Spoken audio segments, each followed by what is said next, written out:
All right, this is what no one else is talking about this morning, but we certainly are. Demaryius Thomas did an interview with Jeff Legwold from ESPN, and Demaryius Thomas told Legwold this. He believes the coach's mindset of wanting to run the ball more this season is going to help this team win a Super Bowl. Oh. Meaning this team cannot win a Super Bowl because we will finally, when I say we, the Broncos will now finally have balance.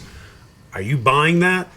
I'm not buying his true belief in that because receivers want the ball. Right. They say, I will say, at Georgia Tech, he learned how to block in an offense, and he played for Tebow. So it's not completely foreign to him, but receivers want the ball. Right. Even last year, guys started whining a little bit under their breath because it's hard to keep them all happy when you have 3 or 4 guys who are catching, want 5 or 6 catches a game. They're committed to it, Eric. They're going to have a fullback. They're going to run the ball. Right. It doesn't mean they're not going to pass, but everything is backward. It's the other way now. They're going to run play action. The run is going to set up the pass instead of the other way around under Kubiak.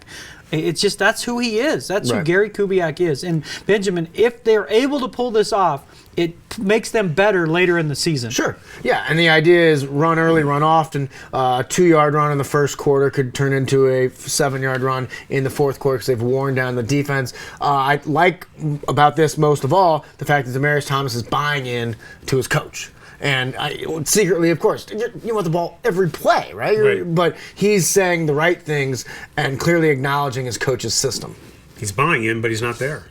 He's not going to even know the playbook. Yeah, but, I don't blame him for not being there. No, I don't blame him for not being there. He's going to get the playbook sent to him. The key will he dedicate himself independently away from the team like you would when you're there?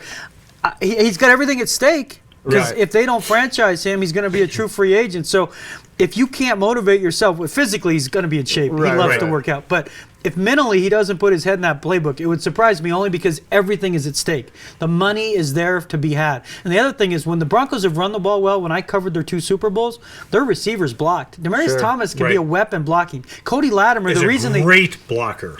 Cody Latimer, the reason they drafted him, they drafted Latimer because they said he was the best blocking receiver. Yeah. And so they have a chance with this receiving group to buy in. Sure. Terrell Davis would tell me the difference when he played, when they had meetings, the receivers were in the rush meetings, were in their ground attack meetings. Interesting. And I'm not saying it goes to that point, but they have guys physically who could block, Latimer and Thomas specifically. And they're tight ends. Yeah, Virgil Green's a beast. Well, that's what I was going to say is, let's be honest. I mean, I'm sure you talk about under their breath, a lot of the guys were disappointed in Julius Thomas last season for however many catches he had early in the season, for not blocking at the high level he could have or should have. And now I think obviously he's not around. It's not going to be a problem.